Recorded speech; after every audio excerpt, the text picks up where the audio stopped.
सभी साथियों को नमस्कार। हिंदी ज्ञानधारा चैनल पर आप सबका बहुत बहुत स्वागत, अभिनंदन। इसी नाम से हमारा यूट्यूब है हिंदी ज्ञानधारा और टेलीग्राम चैनल और ऐप भी इसी नाम से है। साथियों, परीक्षा प्रणाली का पैटर्न बदल रहा है। अब इसको सभी बोल रहे हैं कि परीक्षा प्रणाली का पैटर्न बदलता जा रहा है। वो बदल रहा है, वो सबके सामने है।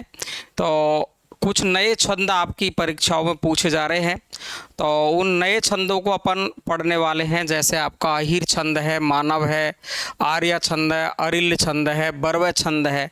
इनके अलावा भी मैंने आपको बहुत सारे छंदों को पढ़ा दिया है। कंप्लीट छंद हो गए हैं, मतलब कुछ छंद हमारे रह रहे हैं।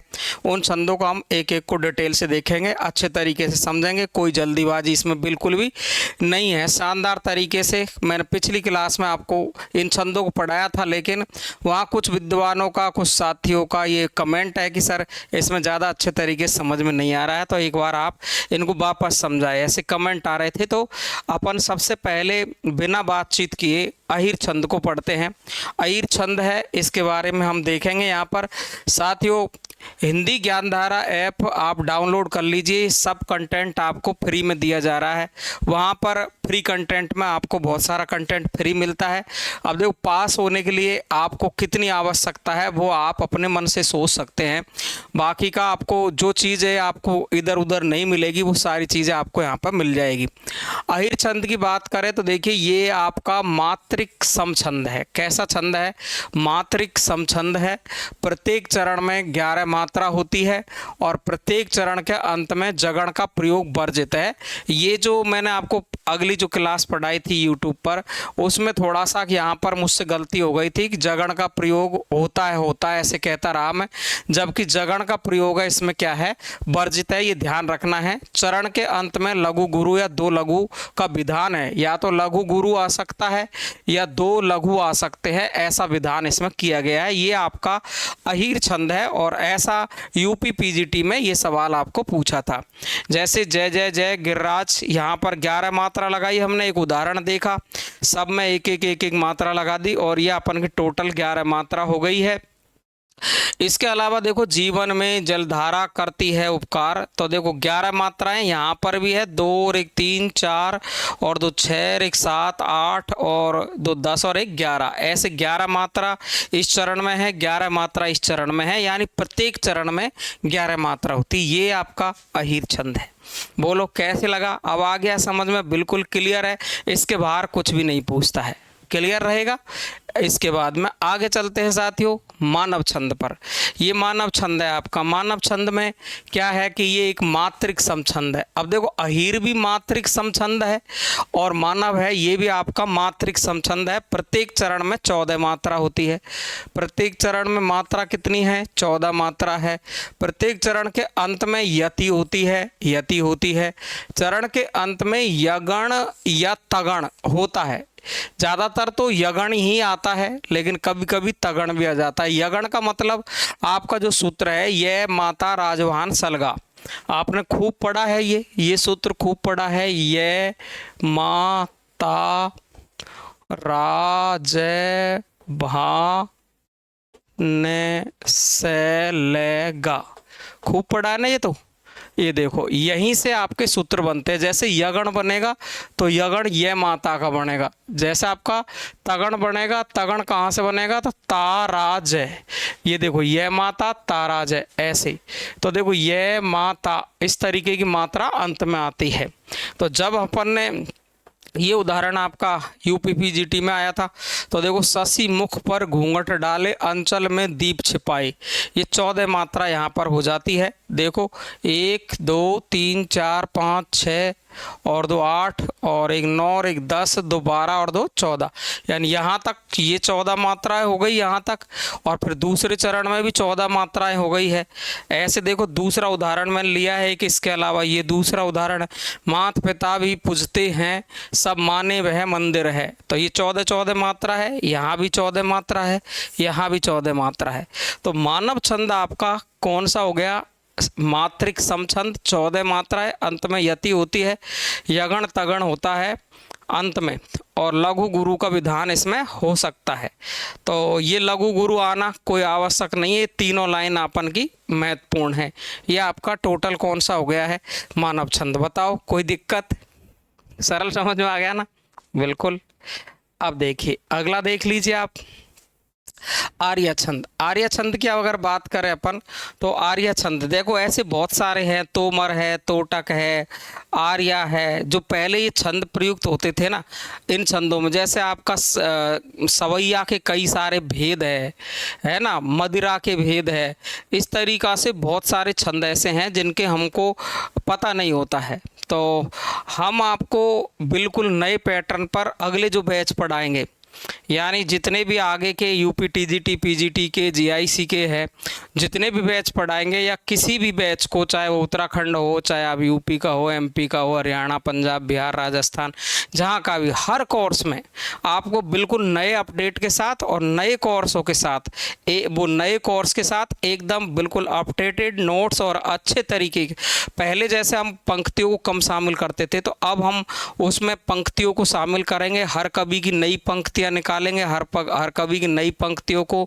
नए कथनों को, आपकी जो नई नई चीज़ें हैं ऐसी जो आपको कम मिलती है पढ़ने को, उन सब को मैं कोशिश करूंगा कि सबको नए कोर्स में शामिल करें और शानदार तरीके से ये कोर्स आपका नया कोर्स में आपका यूपी टीजीटी का चालू करूंगा अभी। तो देखिए आर्य छंद को देखें अपन। आर्य छंद, इस छंद के पहले और तीसरे चरण में 12-12 मात्रा होती है और दूसरे चरण में 18, दूसरे चरण में कितनी 18 होती है और चौथे चरण में कितनी होती है 15। बात समझ में आ गई कि नहीं आई। आर्य छंद यानी आपको क्या करना है, पहले और तीसरे चरण में 12-12 मात्रा है, दूसरे चरण में 18 है और चौथे चरण में 15 है।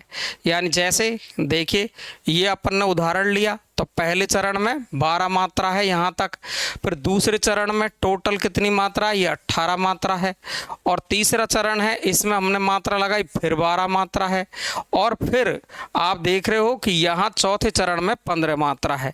यानी पहले में और तीसरे चरण में तो 12-12 हो गई और दूसरे चरण में 18 और चौथे में 15 मात्रा हो गई। ये आपका आर्य छंद हो गया। बोलो कोई दिक्कत, अब कभी आएगा तो आप तुरंत कर सकते हैं ऐसे। क्लियर है, बिल्कुल। इसी तरीके से आपको नए अलंकारों की क्लास भी अपन लेंगे। नए अलंकार कौन कौन से, ये देखो आरिल्य छंद एक मात्रिक सम छंद है, प्रत्येक चरण के अंत में 2 लघु होते हैं, कुल 4 चरण होते हैं, प्रत्येक चरण में 21 मात्रा है। इसकी तो एक ही लाइन मोस्ट है, बस ये ध्यान रखेंगे। एक ही मात्रिक सम छंद है, 11 और 10 मात्राओं पर यति होती है, इतना खास नहीं है, आता भी नहीं है। अगला छंद है आपका बरवे। ये आपका बहुत ज़्यादा इम्पोर्टेंट है। तुलसीदास ने, आपके रहीमदास ने इस छंद का खूब अच्छे तरीके से प्रयोग किया है। तुलसीदास ने बरवे रामायण लिखी थी रहीमदास के कहने पर, तो बरवे छंद का प्रयोग किया था। इधर आपके रहीमदास ने तो किया ही है, बरवे नाई का भेद लिखा उन्होंने। तो यह मात्रिक अर्धसम छंद है, मात्रिक अर्धसम, इस पर ध्यान देंगे, बहुत ज़्यादा इम्पोर्टेंट है। और पहले और तीसरे चरण में 12-12 मात्रा है और दूसरे और चौथे चरण में 7-7 है। जबकि अपन ने यहाँ पर क्या देखा था अभी आर्य छंद में, सेम ऐसे कैसे ही है, पहले और तीसरे चरण में तो 12-12 ही है, वहाँ दूसरे चरण में 18 और चौथे चरण में वो कितनी है 15 मात्रा। यहाँ दूसरे और चौथे चरण में कितनी है 7-7 मात्रा। ये देखो चरण ऐसे कर सकते हैं अपन, जैसे पहला चरण, दूसरा चरण, तीसरा और चौथा चरण ऐसे भी कर सकते हैं, और चरण ऐसे भी गिन सकते हैं 1 2 3 4। तो 12-7 पर यति है, यानी टोटल 19 मात्राएं होती है। जैसे मैंने आपको यहाँ पर लगा के बताई है, ये यहाँ तक आप देख रहे हो, ये 12 मात्रा हो गई, 2 और 1 3 4 5 6 2 8 9 10 11 और ये 12, यहाँ तक हो गई अपन की 12 मात्रा और ये हो गई अपन की 7 मात्रा। ठीक है, तो 12-7 पर यति होती है, ऐसे इस पर भी अपन लगा सकते हैं मात्राएं। तो ये आपको मैंने 5-6 जो छंद पढ़ाए हैं ये अगली परीक्षा के लिए महत्वपूर्ण हो सकते हैं। आ भी जाए नहीं भी आए ये तो प्रभु के ऊपर निर्भर है, लेकिन हमारा कर्म, हम हमारे काम को छोड़ नहीं सकते हैं। तो इसलिए मेरा काम था, मेरा कर्तव्य था आपका भाई, आपका मित्र होने के नाते कि आपको जहाँ परेशानी आती है उन चीज़ों को मैं आपको पढ़ाऊँ, बताऊँ, जितना मैं मुझ में योग्यता है उतना मैं आपको बताऊँ। तो आप हिंदी ज्ञानधारा ऐप डाउनलोड कर लीजिए। ये सब PDF आपको फ्री में, कंप्लीट हिंदी ज्ञानधारा के फ्री कंटेंट में मिलेगी। और कोई भी बात है तो आप इस नंबर पर संपर्क कर सकते हैं 9983374293। देखो कठिन सभी पढ़ रहे हैं, इस बात को समझ में आ रही है आपको। जैसे कई को ऐसे लग रहा है सर पेपर बहुत कठिन आ रहा है, सर दूसरा मास्टर बहुत कठिन पढ़ा रहा है, लेकिन आप इस बात को सोच के देखिए कि कठिन आपको सब याद होगा? नहीं होगा। मैं पढ़ाऊं चाहे कोई दुनिया का मास्टर पढ़ाए, कोई भी पढ़ाए, लेकिन कठिन होती है वो चीज़, सब चीज़ हमको याद नहीं हो सकती। बहुत ज़्यादा पढ़ना भी सही नहीं हो सकता। पास होने का एक ही तरीका है कि जो बहुत ज़्यादा कठिन है, अब वो बहुत ज़्यादा कठिन थे वो तो मुझ पे भी नहीं हुए, और बहुत ज़्यादा कठिन है वो आप पे भी नहीं हो रहे हैं, तो फिर मतलब क्या उसका? फिर वो तो छोड़ नहीं है आगे पीछे, लेकिन आप सरल सवालों को गलत कर रहे हो, ये आपको पीछे धकेल रहा है। इसलिए सरल सवालों को गलत ना करें, गलत सवाल करने से बचे। वही आपको, जैसे PGT का पेपर आपका हुआ था, इसमें आप पेपर में आप देखिए 125 प्रश्न में से यदि आप 10-15 क्वेश्चन बहुत ज़्यादा कठिन माने जिनके हाथ नहीं लगा सकते, हम मत लगाओ, और भी 5-7 प्रश्न और लगा लो, 20 प्रश्नों को छोड़ दो, तो भी आप 100-105 प्रश्न तो राइट करो। अब आप उनको भी राइट नहीं कर रहे हो तो फिर कैसे पार पड़ेगी? तुम कहोगे सर आप पेपर करके देखो वो तो बहुत कठिन पेपर था, आप तो कर ही नहीं सकते। अरे भाई तुम 10 कठिन मानोगे, 15 मानोगे, 20 मानोगे, 25 मानोगे, 30 मानोगे, अरे 90-95 तो करो, लेकिन 90-95 भी नहीं हो रहे, वहाँ तो बेहोश हो गए पेपर को देखकर। इसलिए किसी भी चीज़ में धैर्य खोना उसको सफलता को प्राप्त करने नहीं होता है। धैर्य से दीजिए और दिमाग से परीक्षा को निकालिए, तब जाके परीक्षा पास होती है। सभी को नमस्कार, बहुत बहुत धन्यवाद। तो आप ऐप डाउनलोड कर सकते हैं, टेलीग्राम से जुड़ सकते हैं, सारी PDF टेलीग्राम पर भी मिलेगी। थैंक यू सो मच, धन्यवाद साथियों।